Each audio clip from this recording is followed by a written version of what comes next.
السلام عليكم ورحمة الله.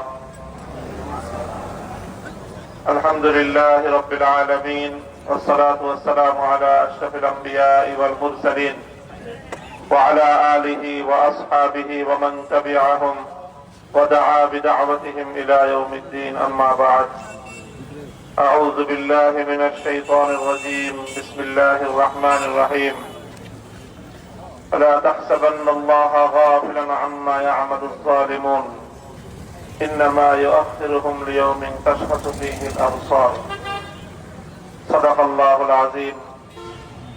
বাংলাদেশ খেলাফত মজলিস মাধবদী থানা শাখা কর্তৃক আয়োজিত আজকের এই সংক্ষিপ্ত পথসভায় উপস্থিত সম্মানিত উলামায়ে কেরাম, মুরব্বী সাহেবান, সমবেত ইসলাম প্রিয় তৌহিদি জনতা,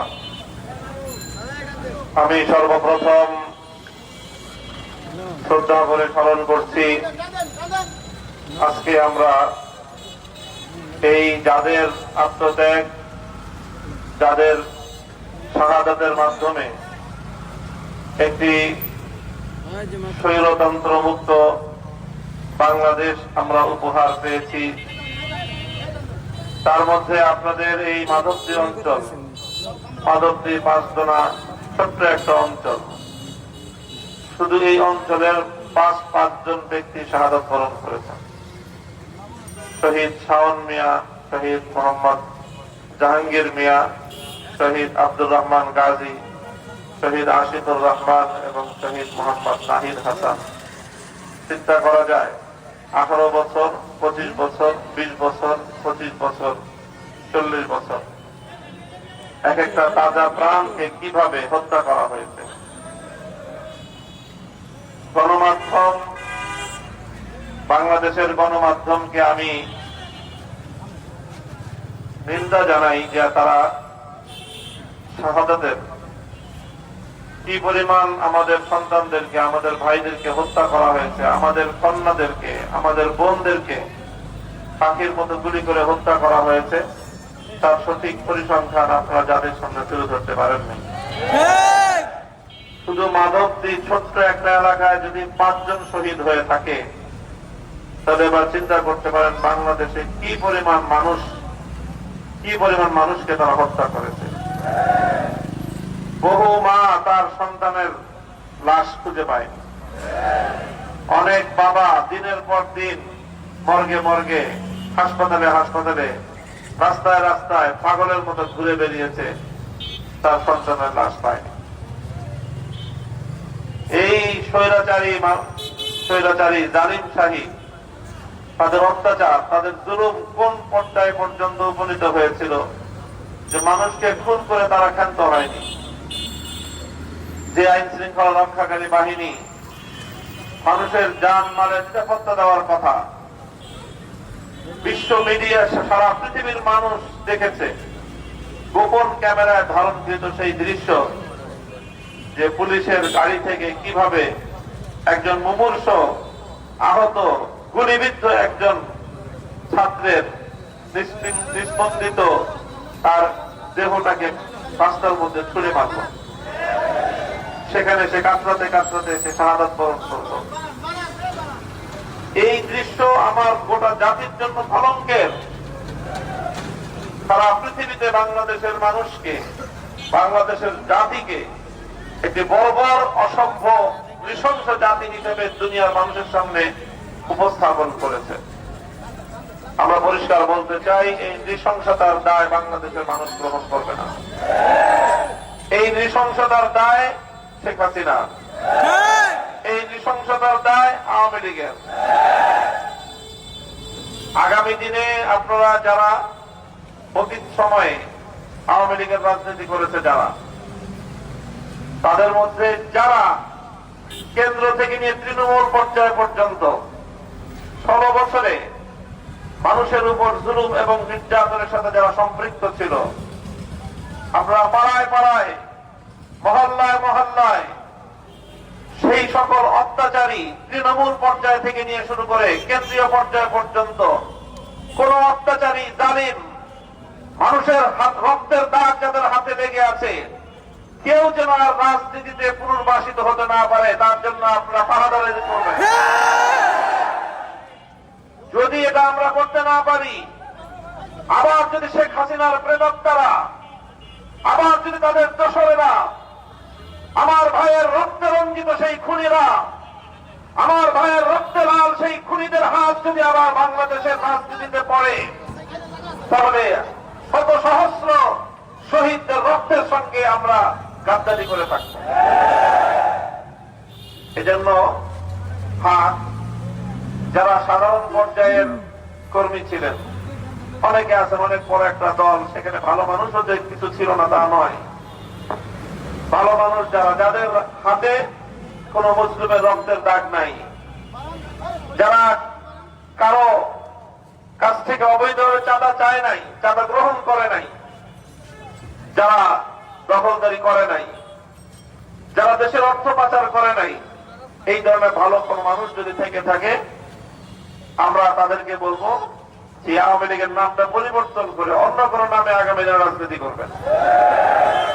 এই ঘাতক, নরঘাতক, মানুষ হত্যাকারী, জালিম পিশাচ, এই আওয়ামী লীগের রাজনীতি সোনার বাংলায়, শাহজালালের বাংলায় আর এদেশের মানুষ দেখতে চায় না। প্রিয় সাথী ও বন্ধুগণ, দীর্ঘ বক্তব্য রাখার অবকাশ নেই। এদেশের ছাত্র জনতারা জেগে উঠেছে, অভূতপূর্ব ছাত্র এক গণ অভ্যুত্থান ঘটিয়েছে। এই ছাত্র অভ্যুত্থানের প্রধান বৈশিষ্ট্য যেটা ছিল, সেটা হলো যে এখানে একটা ঐক্য প্রতিষ্ঠিত হয়েছিল, একটা ঐক্য প্রতিষ্ঠিত হয়েছিল। এই ছাত্র অভ্যুত্থানে আপনারা লক্ষ্য করেছেন, এখানে যেমন স্কুলের ছেলে মেয়েরা ছিল, কলেজের স্টুডেন্টরা ছিল, ভার্সিটির ছাত্ররা ছিল, পাশাপাশি সারা দেশে মাদ্রাসার ছাত্ররা ব্যাপকভাবে স্কুল কলেজের ছাত্রদের সাথে কাঁধে কাঁধ মিলিয়ে এই আন্দোলন এবং সংগ্রামে ভূমিকা পালন করেছে। মাদ্রাসার ছাত্রদের তো কোটার দরকার নাই, তাদের সরকারি চাকরি নেই, এখানে আর কোটা কি আছে? তাদের তো এই মাদ্রাসার, কওমি মাদ্রাসা বিশেষ করে কওমি মাদ্রাসার সনদে সরকারি কোনো চাকরি নেই। কাজে এখানে 30% কি আর 70% কি, কোনো পার্সেন্টের তো হিসাব নাই। তাহলে মাদ্রাসার ছাত্ররা কেন আন্দোলনে অংশগ্রহণ করেছিল? তাদের আন্দোলনটা ছিল যে দেশ থেকে, এই জাতির মধ্য থেকে জুলুম এবং বৈষম্যের অবসান ঘটাবো। সে বৈষম্য হোক আমার উপরে, সেই জুলুম হোক আমার উপরে, অথবা সেই জুলুম হোক আমার স্কুলের একটা ভাইয়ের উপর, আমার কলেজের একটা ভাইয়ের উপর, আমার ইউনিভার্সিটির একটা ভাইয়ের উপর। আমি নিজে যেরকম জুলুমের শিকার হব না, আমার কোন ভাই, আমার কোন বোনের উপরেও কাউকে জুলুম করতে দিব না। এই ছিল আমাদের চেতনা। আপনারা বিভিন্ন পরিসংখ্যানে দেখবেন যে প্রায় আমাদের আলেম ওলামাদের মধ্যে, বিভিন্ন মসজিদের ইমাম, মুয়াজ্জিন, আলেম, মাদ্রাসার ছাত্র, শিক্ষক, এই সব মিলিয়ে প্রায় 70-এর অধিক শাহাদাতের পরিসংখ্যান ইতিমধ্যে বিভিন্ন মাধ্যমে আমাদের কাছ পর্যন্ত আসতেছে। তাহলে কি পরিমাণ আলেম ওলামা, কি পরিমাণ ধর্মপ্রাণ মুসলিম জনতা এই আন্দোলনে অংশগ্রহণ করেছে, এই পরিসংখ্যানটা তার একটা অনুমান আমাদেরকে দেয়। আমি বলবো আগামী দিনে যে চেষ্টাটা চলবে সেটা হলো এই ঐক্যের মধ্যে ফাটল তৈরি করা, একটা বিভেদ তৈরি করা। আমরা দেখেছি এই আন্দোলনের একটা সৌন্দর্য ছিল, আমাদের স্কুলের, কলেজের, ইউনিভার্সিটির ছেলেরা যখন রাজপথে আন্দোলন করছে, সংগ্রাম করছে, নামাজের সময় হয়ে গেল, এক ইউনিভার্সিটির ছাত্র দাঁড়িয়ে আযান দিল, আরেক ইউনিভার্সিটির ছাত্র দাঁড়িয়ে ইমামতি শুরু করলো। গোটা রাজপথ জুড়ে বিশাল লম্বা কাতার বদ্ধ হয়ে আল্লাহর দরবারে নামাজ আদায় করে তারা সেজদায় লুটিয়ে পড়ল। নামাজ শেষ করে ফরিয়াদের হাত উত্তোলন করে জালিমের বিরুদ্ধে আল্লাহ পাকের সাহায্য কামনা করলো। আরশের মালিকের সাহায্য নিয়ে তারা আবার রাজপথে ঝাঁপিয়ে পড়লো। আল্লাহর সাহায্য যখন তাদের কাছে আসলো, তখন স্বৈরাচারী 16 বছরের ফেরাউনি শাসক মাটিতে 1 ইঞ্চি জায়গা তার জন্য হলো না। দেশের মাটি দিয়ে হেঁটে পালাবে, সড়ক পথে পালাবে, নৌপথে পালাবে, সেই সুযোগ তার হয় নাই। সোজা শূন্যে উড়ে দাদাবাবুদের দেশ, সেই নরঘাতক নরেন্দ্র মোদী এক খুনি আর এক খুনিকে আশ্রয় দিয়েছে। 2021 সালে বাংলাদেশের স্বাধীনতার সুবর্ণ জয়ন্তী, 50 বছরের স্বাধীনতার উদযাপন হবে।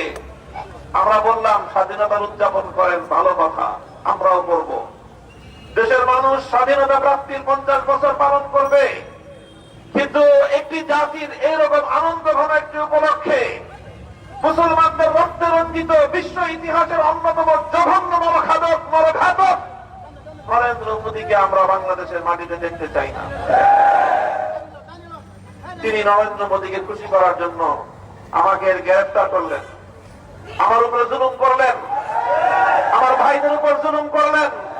হেফাজতে ইসলামের নেতা কর্মীদেরকে তিনি পাখির মতো গুলি করে ব্রাহ্মণবাড়িয়া থেকে হাটহাজারী পর্যন্ত প্রায় 25 জন আমাদের সন্তানদেরকে হত্যা করলেন। কেন? ওনার ঘাতক মোদীকে সন্তুষ্ট করতে হবে। ওনার কাছে দেশের জনগণের চেয়ে, এদেশের মানুষের রক্তের চেয়ে মোদীর মনোরঞ্জন ওনার কাছে বেশি প্রাধান্য পেয়েছিল। সেই ঘাতক নরেন্দ্র মোদী এই ঘাতিনি শেখ হাসিনাকে এখন আশ্রয় দিয়েছে, কারণ এই রক্তের সাথে রক্তের সম্পর্ক। সে এক ঘাতক, সে এক ঘাতকিনী।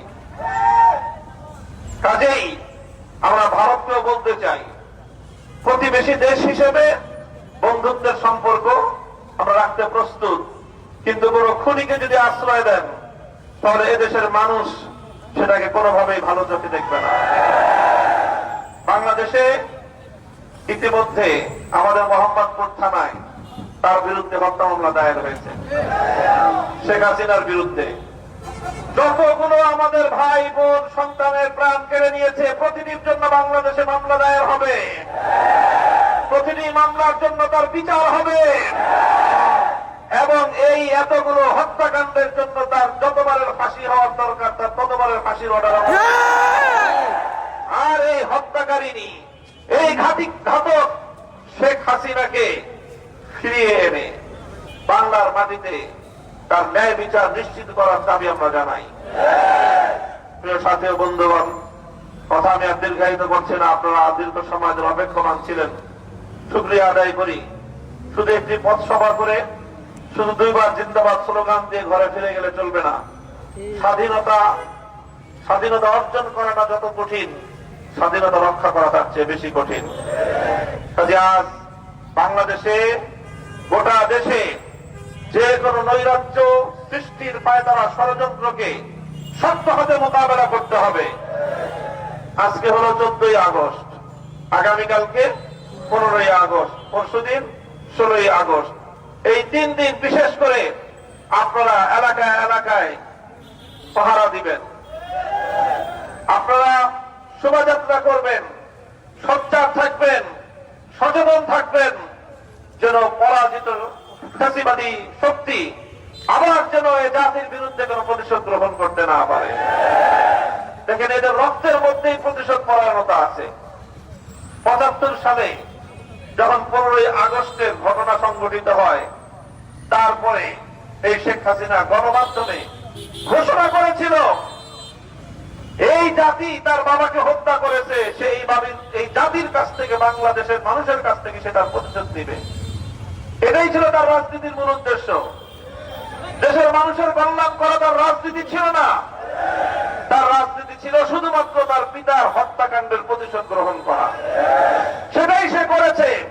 এদেশের মানুষকে জ্বালিয়ে পুড়িয়ে ছারখার করে দিয়েছে, এদেশটাকে একটা মৃত্যুপুরীতে পরিণত করেছে।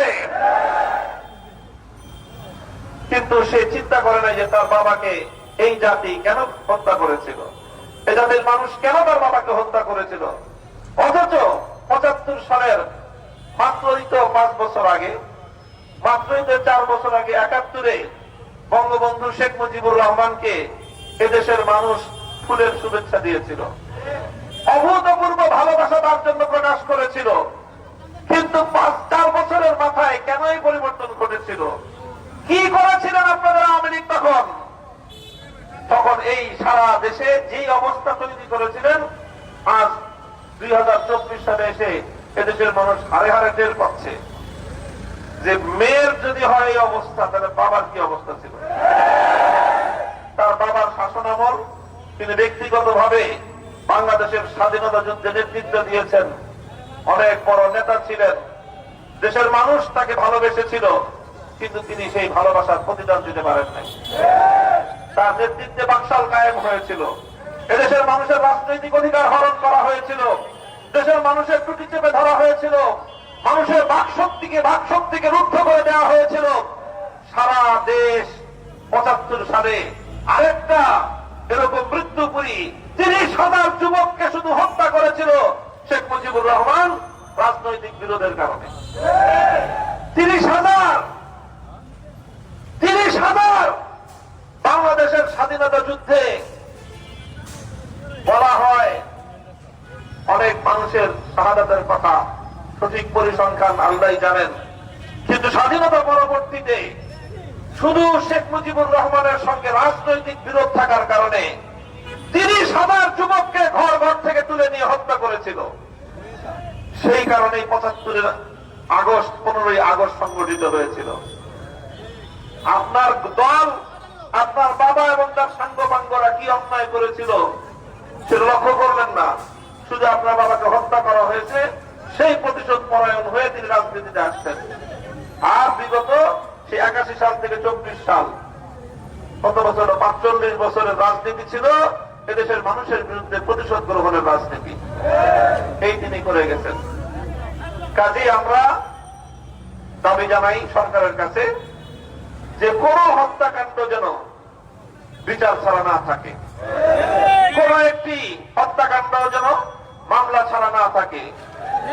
1000 মামলা শেখ হাসিনার বিরুদ্ধে করতে হবে এবং 1000টি হত্যাকাণ্ডের জন্য তাকে বিচারের কাজ করায়, দাঁড় করায়, তারপরে সারা পৃথিবীর সামনে দৃষ্টান্ত স্থাপন করতে হবে যে জালিম যত বড় শক্তি হও না কেন, আইনের হাত তোমার চেয়ে লম্বা।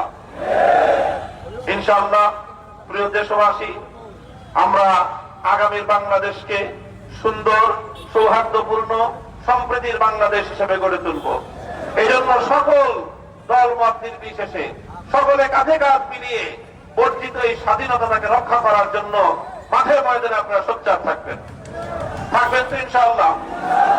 যারা শাহাদাত বরণ করেছেন তাদের পরিবারগুলোকে আমরা যেভাবে সান্ত্বনার ব্যবস্থা করলাম, এইভাবে যদি 5 জন শহীদ হয়ে থাকে, আহত কত মানুষ আছে, কত মানুষ আছে যারা বন্ধুত্ব বরণ করেছে, অনেক মানুষ মারাত্মক আহত হয়ে হাসপাতালের বিছানায় মুমূর্ষু অবস্থায় কাতরাচ্ছে, জটিল জটিল অবস্থা নিয়ে অনেক ব্যয়বহুল চিকিৎসার প্রয়োজন তাদের রয়েছে।